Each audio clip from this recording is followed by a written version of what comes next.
Estamos no día despois das eleccións en Aragón. As executivas nacionais sacan as súas conclusións. Na sede do PP en Génova apuntan a Sánchez directamente. Dinlle que os cidadáns lle indican a porta de saída. En Ferraz eluden a autocrítica despois, iso sí, de perder 5 escanos. María Cheda.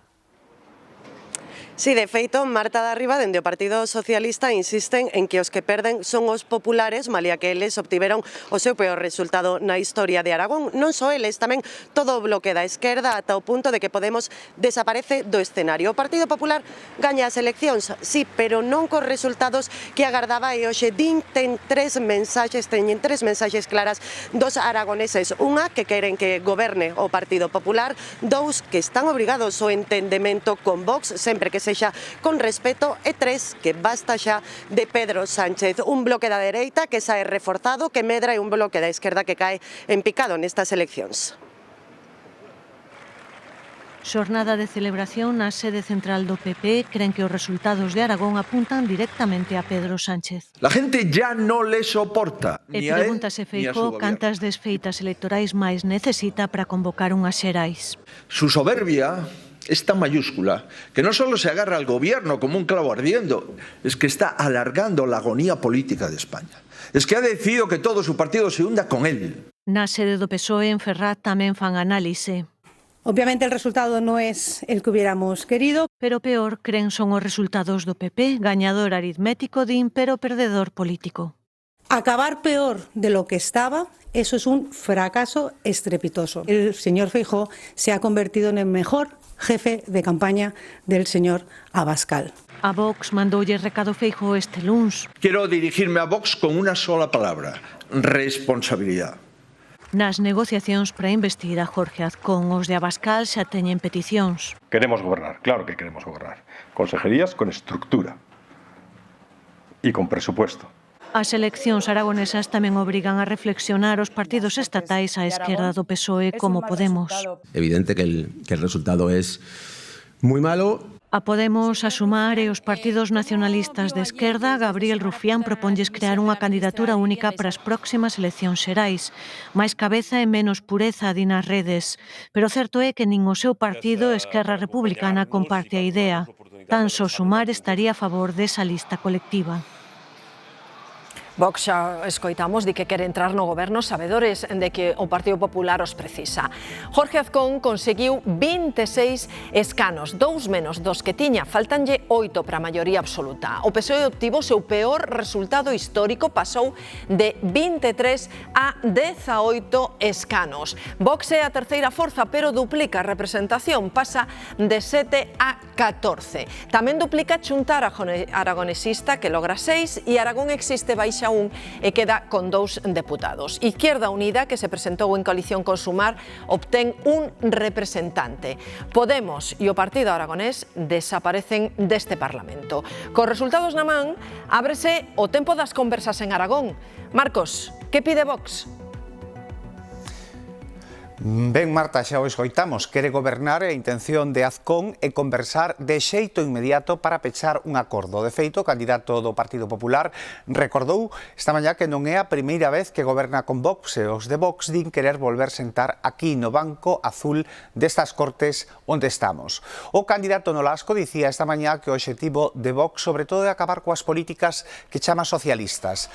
Tamén desde a Dirección Nacional xa se adiantou que pedirá unha vicepresidencia e varias consellerías relacionadas coa inmigración e con temas ambientais. En todo caso, a decisión dos aragoneses conduce a unha investidura de Jorge Azcón nestas Cortes menos fragmentadas, sen rastro de Podemos, con menos socialistas e con máis deputados de Vox e da Xunta Aragonesista.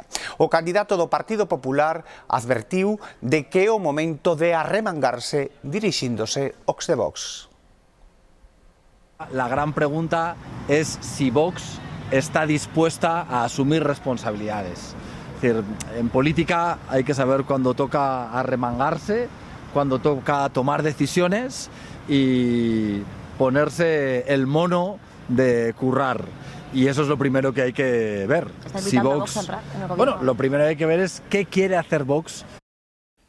Tamén foi domingo electoral en Portugal. O novo presidente da República será o socialista Antonio José Seguro. Colleitou unha ampla vitoria fronte ao candidato da dereita populista.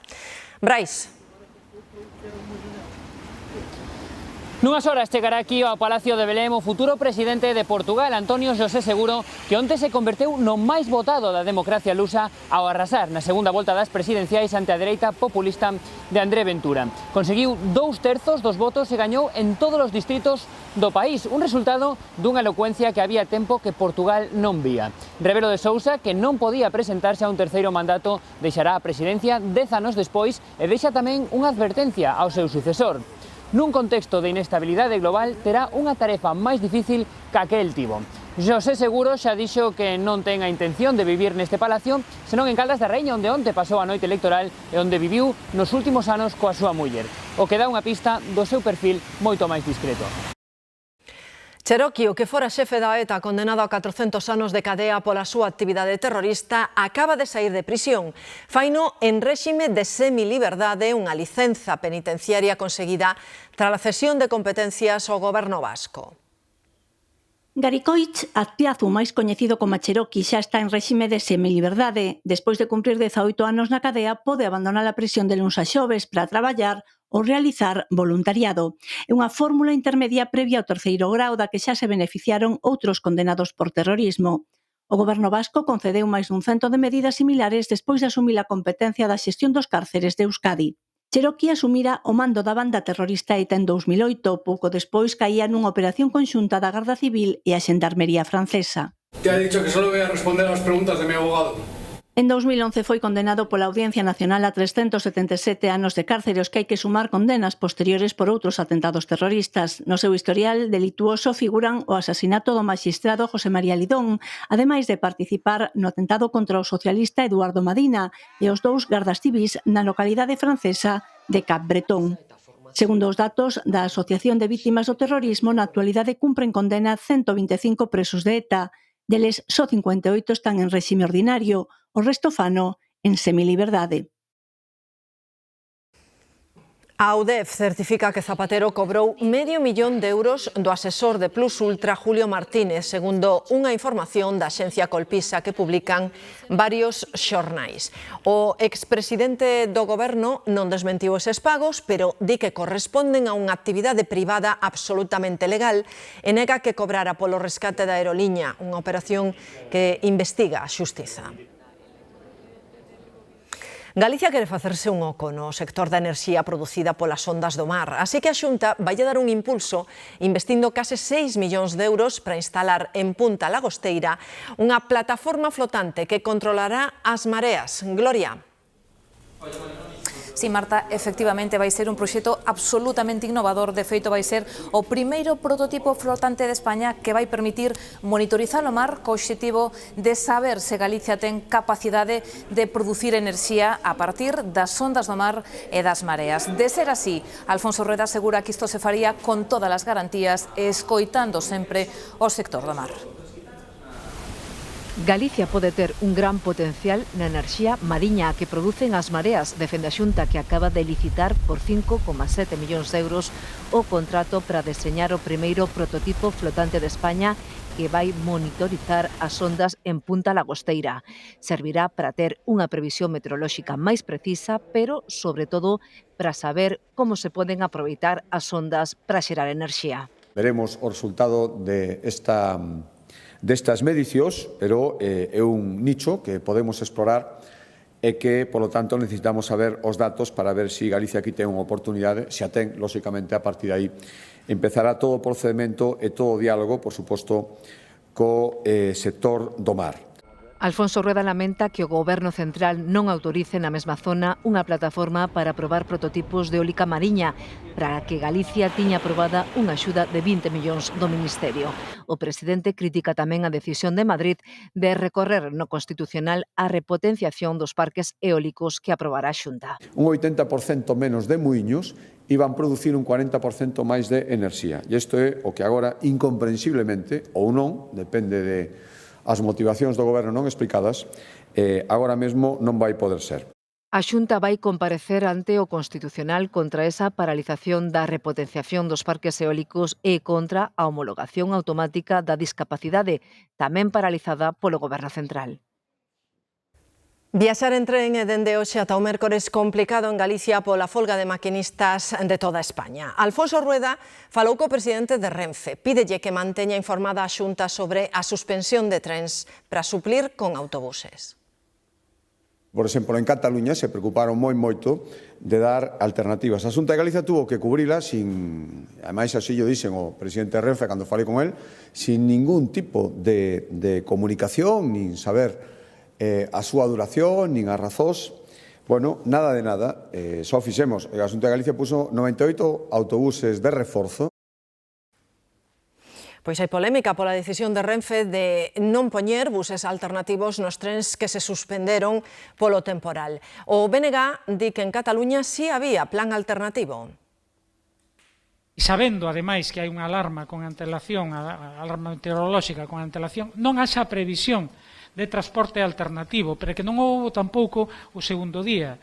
E non ten ningunha explicación, ademais, porque noutra zona do Estado español, cando se suspenden eses servizos, ofrécese un transporte alternativo.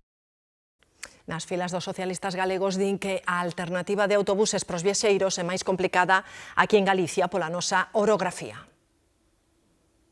Creo que nin as condicións en Cataluña en canto a estradas ou vías ferroviarias son as mesmas que en Galicia. A orografía é a que temos, moi bonita, moi atractiva, pero que tamén a veces dificulta o feito de poder dar solucións alternativas.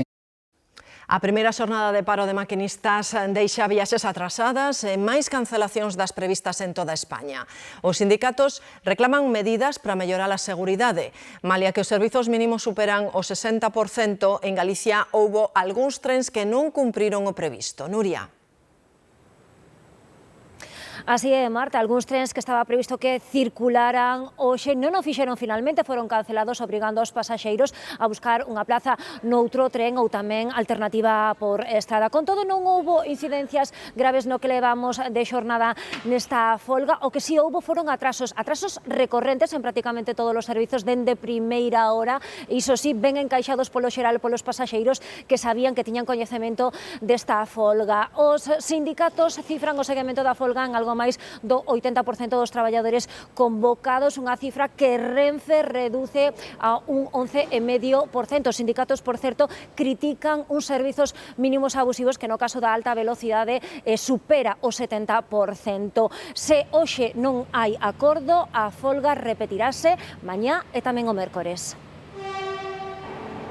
A folga deixou os trens a media luz. Renfe fixou uns servizos mínimos do 65% na media distancia, 73% nos traxectos longos. Os sindicatos din que dentro desas posibilidades o seguimento está a ser moi alto. Perderemos unha clase porque a primeira hora xa non chegamos. El tren que tengo es el de las 9 para Coruña, pero hai un retraso de unha hora. Pues supongo que vou chegar moi tarde a unha reunión importante. Ya le dije al que me vendió el billete que iba un pouco así con miedillo por todo lo que está pasando, pero espero que todo vaya bien e que non tenga incidencias. Pero sí que houbo algúns trens como o que trouxo esta xente a Vigo chegaron con atraso, media hora ou máis. Ali tamén se cancelou un media distancia que estaba dentro dos servizos mínimos. Eu tiño tren ás 10:35, cheguei aquí ás 10 para preguntar a ver se saía o tren, non tiña nin idea. Estaba miña nai aparcando e chegou un mensaxe de Renfe de que debido á folga que non tiñamos tren. Ahora mesmo estamos aquí nun punto de incertidumbre que non sabemos o que vai pasar con nós. Hoxe Renfe si dispuxera transporte alternativo. Os viaxeiros marcharon en autobuses.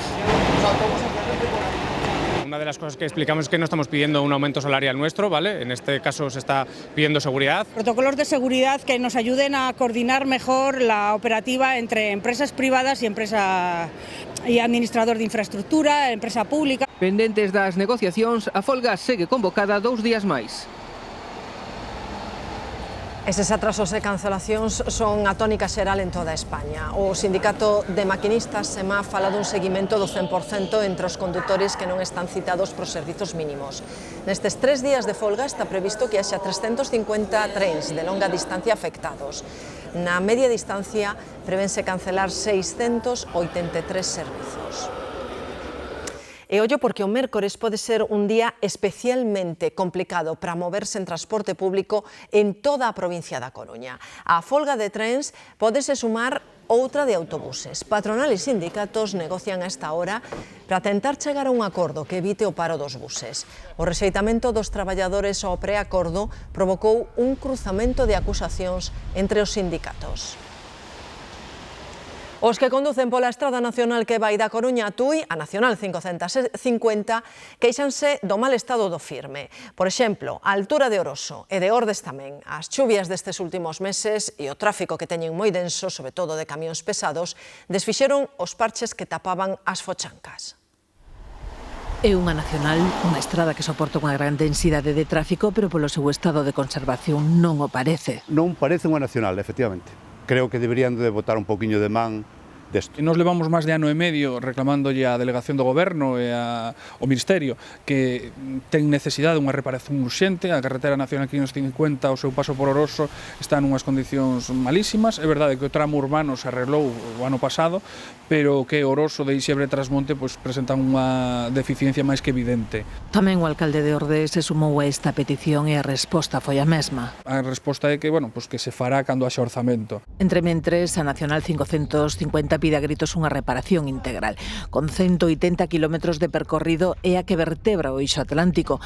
Hai tramos en que a seguridade se ve comprometida polas dimensións das fochancas. Estropean os coches, en fin, as suspensións, os coches, todo. Quembra a casa cando pasan os camións grandes. Todo para finsa, camións pesados e iso, teñen isto feito desastre. Os conductores o que intentan esquivar eses baches, eses socavóns, entón o que se arriman é a área de servicio e as casas. É verdade que están desprendéndose cachos de asfalto importantes, non estamos falando dun bache convencional, senón de socavóns auténticos.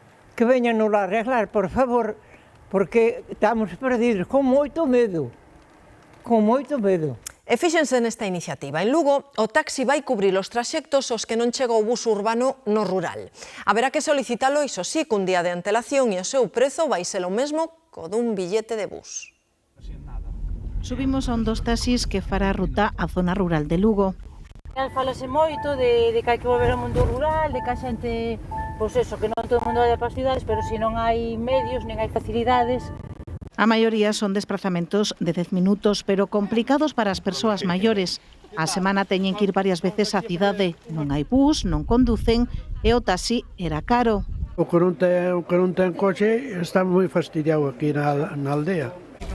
Agora o taxi custará o mesmo que o bus, 64 céntimos. A área de mobilidade pon en marcha o transporte a demanda. No, aquí non chega coche ningún, máis cos que temos nós. Non vexo ben, pero para que necesite, sí. Como funciona? Hai que solicitalo un día antes. Cada aldea ten a súa parada e logo na cidade hai dúas baixadas, unha no centro e outra no hospital. Non estamos como aislados, se te estropea el coche, cualquier cosa, es que es algo que hacía falta. Comeza en 4 parroquias e con 4 frecuencias diarias. Quero que chegue a todos os sitios, que non quede ningún pueblo sin o taxi, porque hai moita xente maior. Esa é a intención. O Concello conta con 54 parroquias. A CIGA carga contra os sindicatos do ensino que asinaron un acordo coa Xunta para reducir as horas de clases semanais. Os nacionalistas din que o acordo non vai ter efectos prácticos. O que lle pedimos á Consellería é que abra xa as negociacións para reducir horario lectivo, que abra as negociacións para aumentar o persoal que atende a diversidade e que se deixe de propaganda. E cando decimos que abra negociacións, é que abra negociacións onde ten que abrilas, que é na mesa sectorial. Os mozos galegos van ter novas axudas para independizárense. Mañá publícase unha nova convocatoria do bono Emancípate para mercar mobles, electrodomésticos ou para cubrir gastos de mudanza ou notaría. Os requisitos son ter entre 18 e 36 anos de idade, nacionalidade española ou dun Estado da Unión Europea, ou ben estar empadroado na vivenda a que se mudan. As axudas van ser de 1.500 euros para os que aluguen un piso e de 3.000 para os que merquen a casa. A Xunta amplía un 50%, ata 3 millóns, o orzamento desta medida para beneficiar 1.500 mozos e mozas. E ollo a historia que lles contamos agora. A xustiza acaba de avalar o despedimento dun traballador pola súa falta de hixiene reiterada, un comportamento que mesmo afectaba a súa relación cos compañeiros. A falta de hixiene no seu desempeño laboral foi o que levou un traballador a recoller a súa carta de despido. Lo normal es que por el camino el empresario haya ido intentando de alguna manera reconducir la situación, incluso mediante la imposición de otro tipo de sanciones mucho más leves, como una amonestación verbal, una amonestación escrita, una suspensión de empleo y sueldo. Lógicamente, el despido es la sanción más grave que establece el ordenamiento jurídico, con lo cual estamos hablando de que tiene que ser un incumplimiento muy grave y culpable. E iso depende moito do tipo de actividade que se leve a cabo. Nalgúns casos, a hixiene pode ser básica. Por exemplo, atender o público, traballar en equipo ou adicarse ao sector sanitario. Avisas unha vez, dúas veces, a terceira, pois, oye, non obedecer, pois, vexo justificado. Porque non costa tanto ducharse, lavarse e ir como unha persona a un traballo. No sé si sería lo ideal echar a la gente a la calle solo porque no se duche. No sé, igual unha amonestación ou algo, ou hablar con a persona. E claro, non todos os traballos desenvolven as mesmas condicións, entonces tería que ver un pouco que esa falta de hixiene, non sei moi ben o caso calé, pero a ver, pareceme un pouco heavy a situación. Lembran que a reiteración do seu comportamento pode agravar a infracción e xustificar o despedimento. Unha vez ratificado polo xuíz de primeira instancia, o traballador pode recorrer ante o Tribunal Superior de Xustiza. Os mariñeiros galegos piden poder seguir pescando a anguía, unha especie que representa o 80% das capturas en confrarías como a de Arcade. O Ministerio de Transición Ecolóxica quere prohibir a pesca desta especie en toda España. Nós tamén deberíamos ser parte a proteger. Porque formamos parte da cultura destes pueblos. Sin anguila, algún día foi a ostra, agora é a anguila. Este pueblo, que queda aquí? Non queda nada. É iso que hai que defender, ni máis ni menos. E xa que falamos de pesca, vai ser máis rápido en Galicia obter o certificado de patrón de pesca ou de mariñeiro, porque a Xunta reduce á metade as horas de formación e, ademais, xa non vai ser necesario ter cumpridos os 16 anos. Abondará con cumprilos durante o curso. Estamos moi pendentes dos 7 mariñeiros rescatados esta mañá fronte á costa da Coruña despois de que o seu barco quedara escorado á valga. O dispositivo de salvamento tiña previsto recollelos en helicóptero este mediodía e trasladalos, Demetrio, ao aeroporto da Coruña. Sí, a noticia de última hora que xa todos eles van camiño das súas casas, chegaron ata este aeroporto da Coruña pouco antes das 2 da tarde e quixeron trasladarle a todos os familiares e amigos que estén tranquilos, que se atopan todos ben, non hai ningún ferido, son mariñeiros con moitos anos de experiencia. Nos pudemos falar con algún deles precisamente cando xa se dirixían aos coches para marchar para os seus domicilios. Din que aínda non se explican que o que pasou, que foi unha situación moi complicada e agora haberá unha investigación para determinar o sucedido. Foi a unhas 30 millas ao norte da cidade da Coruña cando se producía ese escoramento desa embarcación, o Itoiz, que é de Muxía pero que ten base en Vizcaya, e que os 7 membros da tripulación puideron saltar baixo as ordes do propio capitán a esa embarcación salvavidas, e foi outro barco, neste caso tamén de Muxía, o Abra de Muxía, quen recuperaba os 7 membros da tripulación sans e salvos, como dicía, e o barco, o helicóptero de salvamento logo os trasladaría xa posteriormente ata este aeroporto. Todos sans xa van camiño das súas casas. Que estamos todos ben, que estén tranquilos, que estamos todos ben. Non hai ningún ferido, todo saliu ben, o barco non se pude solucionar nin nada. A primeira vez que nos pasa, levamos anos todos de mar, a primeira vez que nos pasa esta xa nos chega. Pois sans e salvos camiño da casa, como nos contaba Demetrio. En Catarroja, Valencia, detiveron un home que matou dun tiro o seu veciño por poñer a música moi alta. Este era o momento en que o presunto homicida chegaba ao lugar do crime para entregarse.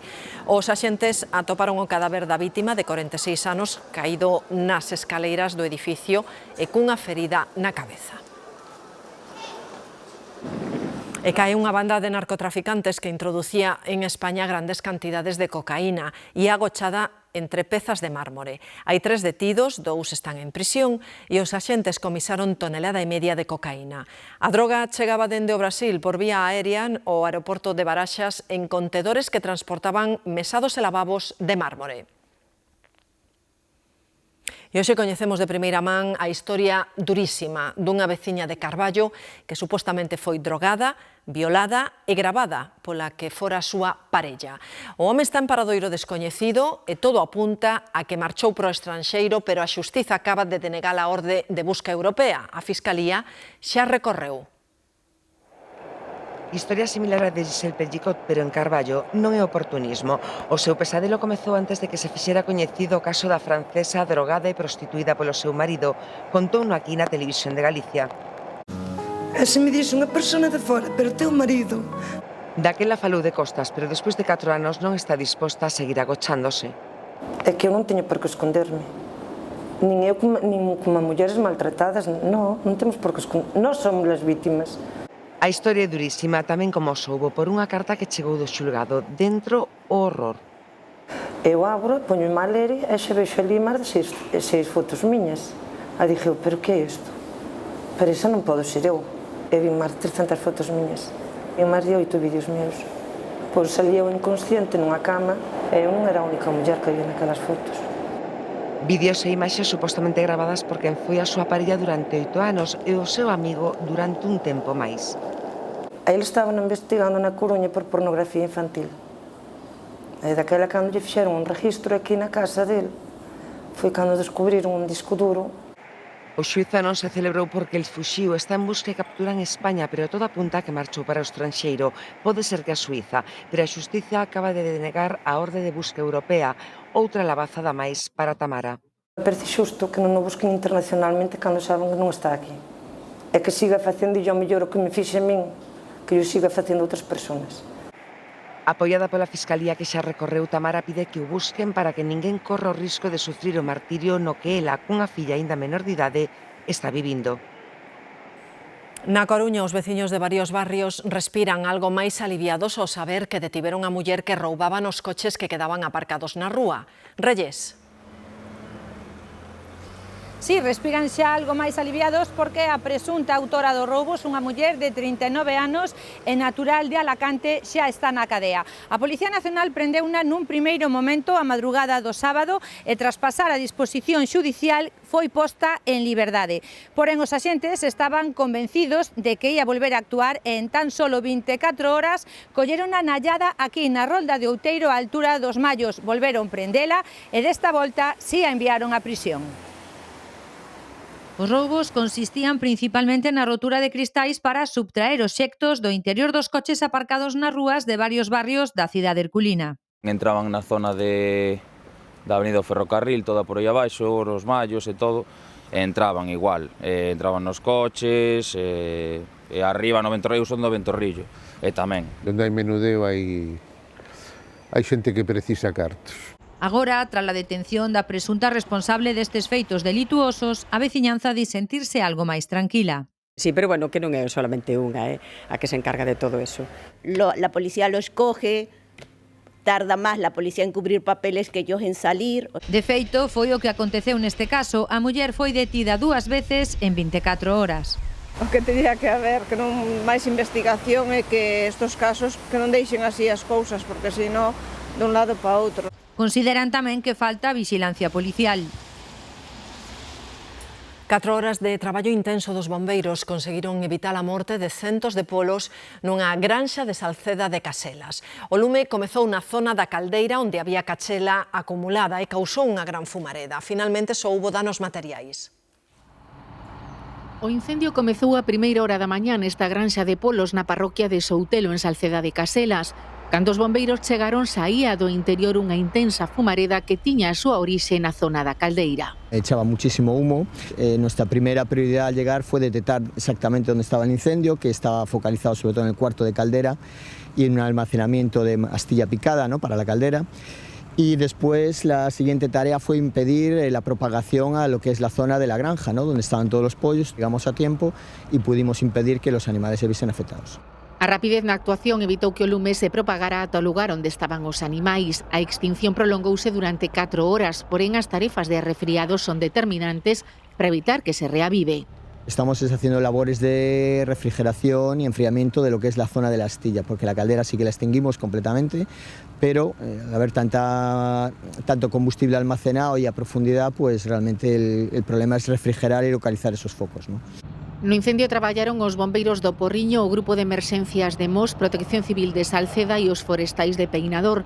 O propietario da granxa inhalou fume, pero non precisou de asistencia. Non houbo que lamentar danos persoais e xa hai unha investigación aberta para determinar as causas do lume. Na muralla de Lugo comezaron os traballos previos para restaurar a zona afectada pola derruba desta fin de semana que mantén pechado un dos seus accesos. Andrea.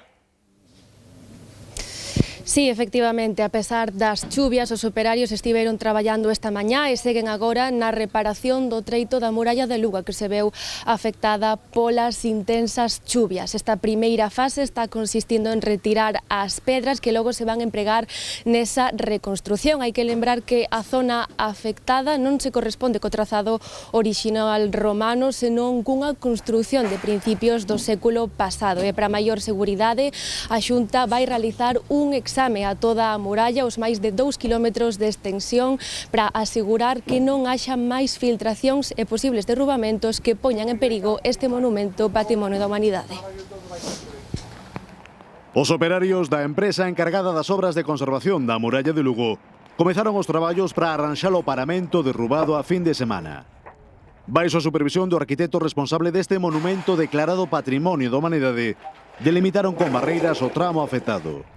Polo momento non se retiraron os materiais que caeron sobre a rolda interior, posto que están a funcionar como un contraforte. Estamos trabajando ya para garantizar la seguridad de los viandantes por arriba con unas ciertas limitaciones. ¿Eso qué significa? Que no vamos a poder ocupar todo el alarbe, sino una parte estrecha por motivos de seguridad, y vamos a permitir la circulación por esta calle también con unas cuantas limitaciones. De xeito paralelo á reconstrucción do tramo afectado, realizarase unha inspección integral da muralla co fin de detectar se precisa algunha outra actuación que evite novas derrubas a causa da auga acumulada. Para determinar, en función de esa monitorización que tenemos, si ha habido alteraciones sustanciales que provoquen que tengamos que tratar de una forma singular y específica una determinada zona. Co fin de acelerar o proceso de reconstrucción do paramento derrubado, dende o Concello de Lugo ofreceronse a axilizar os permisos de obra neste monumento propiedade da Xunta. En calquera caso, os responsables da súa conservación sinalan que serán necesarios varios meses para finalizar os traballos. E a Cachibulla non dá tregua, sobre todo no interior da provincia de Pontevedra, onde volve a haber 16 concellos en aviso. Preocupan as enchentes dos ríos, Mónica. Si o aviso amarelo afecta a 16 concellos nos que hoxe está previsto que se acumulen máis de 40 litros por metro cadrado. Cuntis é un deses municipios afectados. Aquí preocupa especialmente o río Gallo pola crecida do seu caudal durante os últimos días. Nesta zona na que nos atopamos, os veciños xa tomaron medidas ante o risco de rebordamento para evitar que a auga entre nas vivendas e negocios. A tabla, ou senón unha chapa de ferro, e metela xusto na porta, e darlle cinta por dentro. Hai que meterlle espuma. Está moi mal, xa está ya botando fora outra vez. Este río é criminal, cando va lleno e echa fora. A tregua relativa que deu o tempo este domingo permitiu que unha parte dos desaloxados en Andalucía puideran volver ás súas casas, pero aínda así hai máis de 6.000 persoas fora dos seus fogares e non saben ata cando, porque esta semana vai seguir chovendo sobre mollado. Coas rúas aínda convertidas en auténticos ríos, é difícil para os técnicos acceder á rede de sumidoiros para ilos desatrancando e axudar a que as augas vayan volvendo ao seu curso. Coa escampada deste domingo, en Ubrique houbo veciños que puideron acceder momentaneamente ás súas casas, pero para outros iso aínda non é posible. Esperamos que esto baje rápido y pronto y pase y que veamos por lo que hay. Y ahora mismo pues no sabemos la situación de cómo está por dentro. Esa incerteza vaise alongar porque esta noite a Serra Gaditana volveu entrar en aviso amarelo por chuvias e mantense o nivel naranxa en Grazalema, onde se podría chegar a acumulados de 150 litros por metro cadrado en 24 horas. E a previsión é que as choivas se sucedan con máis ou menos intensidade toda a semana. Yo recuerdo de mi infancia, era un día, dos y no tanto. Para recuperar as marxes de seguridade, 36 encoros están desahogando e manteñen en alerta as zonas de Ribeira. O Guadalquivir, malia o respiro deste domingo, está en nivel vermello en todas as provincias andaluzas. Os responsables de emerxencias recoñecen que a situación mellorou, pero que dista moito de estar normalizada. 6.400 persoas seguen desaloxadas e 140 estradas seguen cortadas ao tráfico en toda a comunidade. A máis das incidencias asociadas ás novas precipitacións están as que se suceden polo que xa choveu, como este derrubamento desta mañá nunha vivenda de Alcalá de los Guazules, en Cádiz. Non houbo feridos, pero unha persoa tivo que ser rescatada do medio dos cascallos. Ante un inverno tan rigoroso como este, moitos preguntámonos cando imos ter un respiro, cando vai parar de chover. A resposta pode ser alentadora. Este sábado que ven poderíamos ter unha xornada meteorolóxicamente máis tranquila. Aquí seguimos con máis do mesmo. O lluvia día sí, día tamén. De xeito persistente desde que empezou o ano. Y lleva mes y medio ya prácticamente que no paran las borrascas. Llueve sobre mojado. Desde o día 1, desde Aninovo, rompeuse ese anticiclón de bloqueo. As borrascas están circulando moi preto das nosas latitudes. O sea, sí que é certo que cara a fin de semana non estamos vendo meteoroloxía adversa, pero tampouco estamos vendo o tempo seco soleado, porque es que está moi xusto. Moi xusto, pero confirmado que a fin de semana do Entroido, entre a fronte do venres e a fronte do domingo, haberá un intervalo en que non se prevén adversos meteorolóxicos, pero antes de chegar aló, volve pintar feo. Moita precaución esta semana porque entre mércores e xoves temos un momento bastante delicado. Vento do oeste forza 8 de base, con intervalos de forza 10, ondas por riba dos 8 metros. E a fin de semana, en principio, parece que teremos un tempo algo máis tranquilo, pero o anticiclón aínda non está moi colocado ao norte das Azores, non? Está moi situado ao sur. Entón está todo moi xusto para verificar que teñamos aínda influencia anticiclónica. Por más que llueva y valga la redundancia. Porque coas borrascas da zona ártica case a carón de nós e o anticiclón que semella que foi de vacacións ás Canarias, o único que de momento parece estable é a inestabilidade. E unha mostra máis da dureza do que vai de inverno témola en Rusia. Este ano os canais de San Petersburgo xearon o suficiente como para camiñar sobre eles ou esquiar remolcados por unha bici, pero tamén para correr o risco de partir a crisma tentando baixar un chanzo no xeo. O río Neva converteuse nunha avenida máis da antiga capital imperial.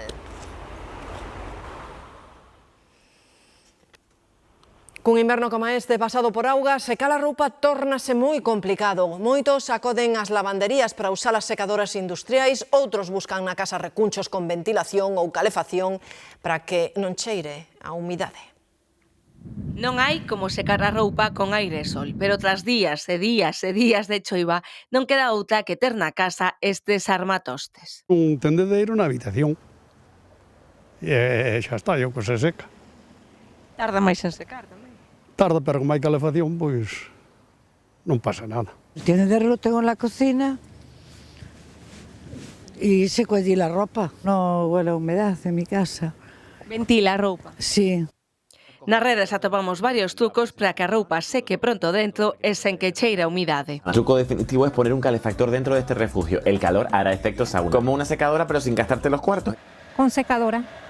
Yo tengo secadora en casa. E quen non ten secadora na casa enche estes días húmidos de inverno as numerosas lavanderías de vilas e cidades. Recurro a estas máquinas que teñen grande capacidade e en moi poquinho tempo son capaces de secar moita cantidade de roupa.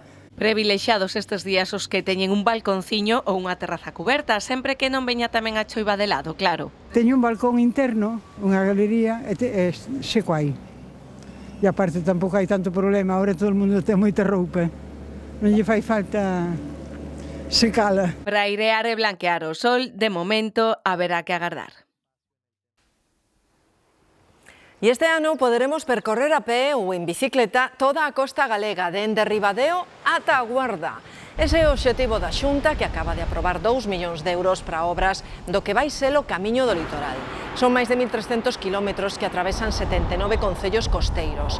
O camiño está deseñado para percorrer en 53 etapas. Ey, Titi me preguntó si tengo muchas novias. Ey, muchas novias. Hoy tengo una, mañana otra.